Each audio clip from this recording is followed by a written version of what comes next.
In today's Black Clover video we are talking about some very interesting topics that you've been asking for. The main topic is Noelle's second grimoire. I actually prepared another big topic but it just got too large. So I decided to make a separate video on this topic probably sometime next week. But without further ado, let's start with the Black Clover Q&A. Also, only a small percentage of the people who watch our videos are actually subscribed, so if you end up liking this video, consider subscribing. Please enjoy this video. Let's go!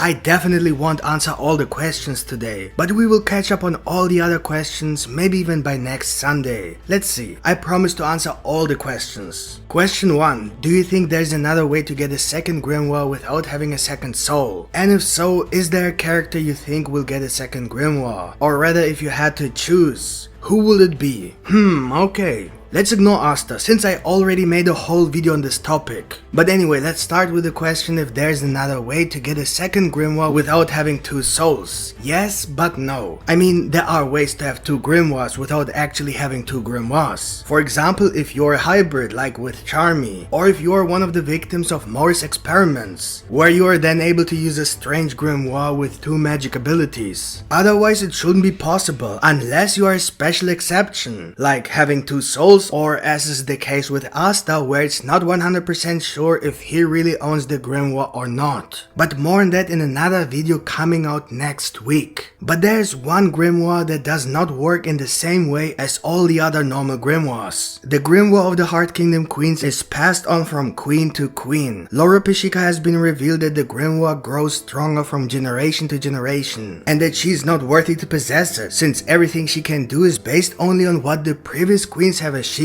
However, she herself contributes nothing to it and cannot even use the power to its full potential. So if there's one person who could ever obtain a second grimoire without any strange conditions like having a second soul, it has to be someone who already has a grimoire and will then receive the Heart Kingdom grimoire in addition. And the only person I can think of is Noelle Silva. Of course, Noelle is from the Clover Kingdom, but that's not the point. We know that the Heart Kingdom and the Water Spirit have made a pact that the Water Spirit will only serve the Queen or Princess of the Heart Kingdom, whatever they call their ruler, to protect the Heart Kingdom. It should be very clear by now that Noelle is not a side character. She is one of the three main protagonists of the series. We do have Asta and Yuno with the promise of becoming the Wizard King, but the only reason they are both portrayed that way is because they are rivals. But that doesn't mean Noelle is any less important. She is 100% a main character who has the same fate as Asta and Yuno, just like Asta and Yuno lost their parents because of the Dark Triad and the devils. Noelle also lost her mother because of Vanica and Megicula. And here's just the reality. Noelle will never be able to compete with the Supreme Devils without the Saint stage. And certainly not be able to compete with Asta and Yuno. Literally impossible. And I'm talking about the Saint stage here. Imagine if we take the mana of the Water Spirit away. And also the mermaid form, which is only possible with the Water Spirit magic. The Valkyrie dress is pretty much useless at this point. It's like having Asta fight Lucifer with his Black Asta form. So in order for Noelle to stay so powerful, she also has to keep the Water Spirit, even though that sounds impossible at first since the Water Spirit belongs to the Heart Kingdom. It's still the only way for Noelle to keep up. And the only way Noelle can keep the Water Spirit is if she promises to protect the Heart Kingdom. And with that, she already fulfills the task of the Queen. Even if she's not directly in the Heart Kingdom, by fighting the devils she protects the whole world, and consequently the Heart Kingdom. In fact, we don't know how the Queen of the Heart Kingdom is chosen. It is not said that it is a royal selection, so not necessarily blood-related heritage. It almost seems like the Water Spirit decides who the next queen will be, perhaps with the help of some sort of royal committee of the Heart Kingdom to have some selection. The fact is that not every water mage is able to become the host of the Water Spirit, and so Undine has the ultimate decision of who will be the queen. The Dryad revealed that Noelle meets all the requirements, and thus she would theoretically have been able to become the queen had she been born in the Heart Kingdom. I am even sure that Undine would have chosen Noelle instead of Lolopechka if it had come to such a decision between the two. Basically, it looks like the one who is the host of the Water Spirit automatically becomes the Queen of the Heart Kingdom. The only exception so far is Noelle. The only thing Noelle still lacks to have the full power of the Heart Kingdom Queens is to obtain the Heart Kingdom Grimoire, which usually always comes with the Water Spirit, since for the last 1200 years the Water Spirit spell was always written in the Heart Queen's Grimoire. You have to imagine that for 1200 years the Heart Kingdom has known that whoever possesses the the water spirit is automatically the queen. How do you think they will react when they find out that Noelle is the host of the water spirit? It has been mentioned several times that Lolopechka can't fight and can't even learn a single attack spell because her personality is just like that, just like Finral. Lolopechka doesn't like violence at all and doesn't love fighting. The best she can do is assist as a support character in combat, but it's a huge waste. Unlike Finral, however, she has the ability to pass her power to someone who can use magic much more effectively than she can. This has already happened with the water spirit, even if it was not intended. However, this shows that the water spirit and probably the heart grimoire are not a permanent part of Lolopechka, so they can also be passed on to the next person. So if she's somehow able to pass on her grimoire to Noelle, I can imagine that she would actually do that, knowing that Noelle would get better use of it, because right now, it is just wasted potential. Lolopechka has seen what Noelle is capable of when she uses the water spirit. She learned in 3 days what Lolopechka couldn't learn in 15 years. And Noelle doesn't even use the full potential of the water spirit, because most of the spells are probably written down in the Heart Kingdom grimoire.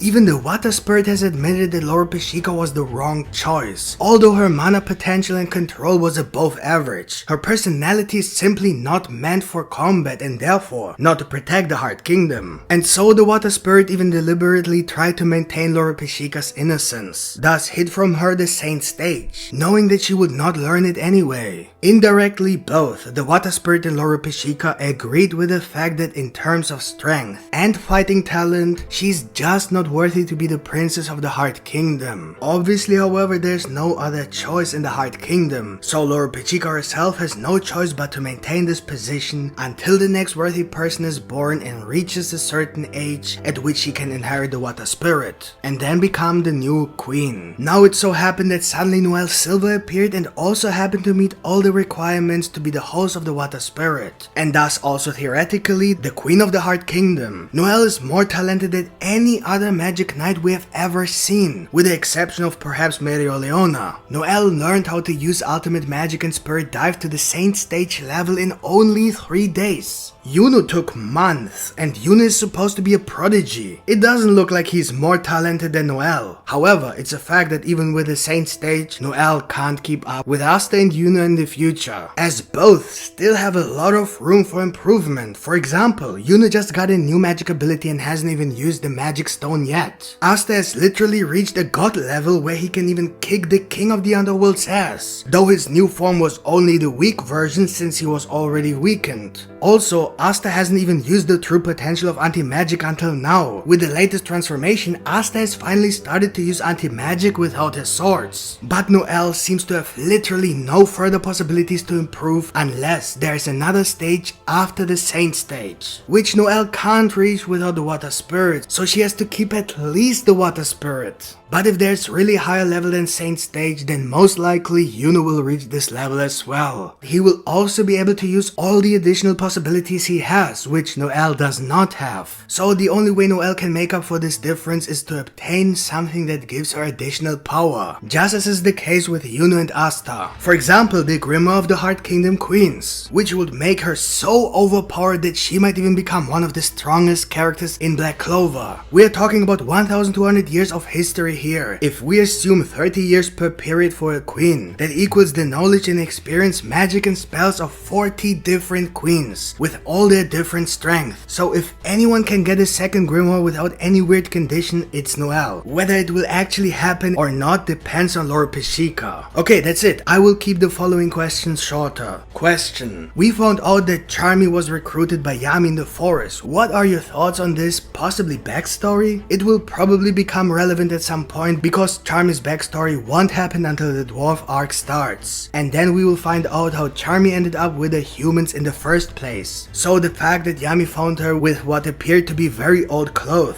eating something out of a trap, looking like a Neanderthal or homeless in a forest somewhere outside the kingdom is a hint that Charmy may have been living all alone, away from any civilization since she probably didn't know anyone, indicating that she was born in the kingdom of the dwarves but then then banned for some reason, probably because she's a human hybrid. Next question. This one has a lot of questions, 2 of which I will answer and the rest next week. How is Zagred's body and soul separated, and do you think more lore will be brought into the story? A very interesting question, because normally Zagred could not leave the underworld without having a contract with a human. So either someone actually made a contract with Zagred, or Zagred was summoned and somehow managed to manifest. Perhaps whoever helped him leave the underworld is also responsible for Zagred committing the elf massacre. Someone indirectly manipulated Zagred by telling him about the elves, Licht and the 5-leaf clover and so on. And I also expect an explanation, something that connects Zagred's actions to future events. Next question. What do you think about the way to defeat Lucifero? I think if Lucifero is defeated in the near future, the reason Tabata freed Adramelech was so that Adramelech can take Lucifero off the battlefield for now. And about how to defeat him? Well, Asta is literally much stronger right now, and we saw what he did to Dante in 8 seconds. And now he has 5 seconds left for Lucifero, so it's definitely possible. All he has to do is to hurt him so badly that he can't continue fighting, or that Yami can then finish Lucifero off with a final attack. But as I said, this is only temporary, because there is no point in defeating Lucifero for good, when he hasn't even shown his full power yet. Same reason why I believe Megicula is alive. Next question. Where do you rank adult Julius in terms of strength? I'm 100% sure that Julius hasn't shown even a hint of what he's capable of. I doubt very much that this man has used even 10% of his power against Patri. I think if Julius turns out to be evil, possibly the Time Devil or the 4th Sugrata sibling, then he's the strongest being in the entire Black Clover universe. And most likely the final villain as well. If he's not evil, I still think he's currently the strongest human alive if he had his full power and didn't hide what he's really capable of. Question. Do you think Mereoleona will get a new power up later? In my opinion, Mereoleona has almost reached her limits. She literally became mana herself, and we actually saw her dissolving, so don't be surprised if this was a one-time only technique that could lead to her death. However, if she survives, there are a few things she could still learn. She could still learn ultimate magic and maybe find more tricks and techniques, but unless she gets the fire spirit, I actually see her reaching her personal limit very soon. Of course, Tabata can always come up with something new, so I wouldn't rule out that possibility, but I don't think there's much room for improvement unless she can improve the fire itself to create something even more powerful. For example, we saw that Leopold actually created something like a fire beam, so Mereoleona could possibly turn her fire into something more powerful as well. Question. Does Magna still have Dante's mana? The thing is, I originally theorized that Magna might have kept Dante's mana, at least some of it, but so far we haven't seen any of it because we haven't seen Magna fighting. The reason I believe this is the case is firstly that the spell Magna used, the Soul Chain Deathmatch, was a one-time only spell. Whether it was for one battle only, as the preparation time is too long to be effective against multiple enemies, or whether it is literally a one-time only spell as it messes up your soul and body so much that you can't split your soul in half more than once for the purpose of this technique. In any case, Magna has the problem of not having enough mana to use the runes and thus the mana method and ultimately the ultimate magic. So he is left behind in every possible way. But the fact is that luck is his rival, and so Magna has to find a way to realistically compete against luck. He needs to achieve a certain base on which he can then learn techniques to actually compete against luck on a true rival level. So I personally think that given the nature of the Soul Chain Deathmatch, a very good compromise would be for Tabata to give Magna 50% of Dante's mana. I don't understand why so many people don't like this idea. Why do they even care? When he returns, he will return with an undying body, therefore on a completely different level, with a completely different mana base. Magna will finally get a little stronger. He has next to no mana, and 50% of Dante's mana isn't like he's going to become a god or anything. 50% of his mana is not a big deal, but it would help Magna a lot. And the Soul Chain Deathmatch is the perfect opportunity. There is a very logical way to explain this 50% additional mana capacity. There would be no ass pull, no illogical power up, nothing that could ruin this idea. In fact, it would be a wasted potential power up for Magna to finally become relevant to the story. And the best part is that he achieved it himself. It was because he literally broke the law of nature, stole the magic of one of the most powerful enemies at the time, and actually defeated him in a fair one-on-one match. He deserved it. Next question. If you could join a Magic Knight squad other than Black Bull, which squad would you join? I think I would like to join the Golden Dawn simply because it has the best potential and I have no real interest in any other squad. Question. Do you think Asia would have been a big help in this story arc if she was still alive? Obviously yes, she's a beast. If Morgan were still alive, how strong would he be now? Stronger than Nozel? Hard to answer, but I assume that if Morgan had not died, he most likely would have become the captain of the Grey Deer, and at least have the same rank as Nozel. Whether he would be stronger is quite possible. Light magic is one of the strongest magical abilities, so he will definitely have the potential. Next question, do you think Asta and Yuno will become the Wizard Kings, Clover and Spade? Hell yes, Yuno the King of the Spade Kingdom and Asta the Wizard King of the Clover Kingdom. Because now that his human soul has awakened, it is quite possible that his view will change and he will begin to care more about the Spade Kingdom. But they will still remain rivals, don't worry. Next question, what is Mars up to? Well, Mars is most likely ruling the Diamond Kingdom in secret, using the Witch Queen's blood control magic, which he certainly used to change the kingdom, as we have seen that he kicked Morris out. But we also know that the Diamond Kingdom is almost completely conquered. Mars has two choices, either he dies or is captured. Or he retreats by leaving the Diamond Kingdom, crossing the borders into the Witch Forest or the Clover Kingdom. Next question, Yami's homeland, what will it mean for Asta's training? Better control and understanding of Ki? Better technique as a swordsman? For all of these questions, yes. Ki is a big part of the concept of fighting in anime and manga. Depending on how Tabata uses Ki in the future, the people from the land of the rising sun could also use Ki for attack techniques. And the last question, do you think the Darktriad will return when the fourth sibling appears? I think that this could probably be the case, either with the four cocoons or in some other way. The fact is that the fourth Sogratis predicted their death, so that they could then return with undying bodies. The Darktriad was literally given a color page that showed them lying dead on the ground, but still alive. The chapter name was Undying Bodies. A few chapters later, all members of the Darktriad were defeated. To me, it's pretty obvious that the Darktriad will return in some way. And that's it. Next time I will answer the remaining questions. Let me know in the comments if you have any other questions. If you enjoyed this video, make sure to leave a like, and if you are new, feel free to subscribe with the notification bell activated for more Black Clover content. Thanks for watching and see you next time. Bye.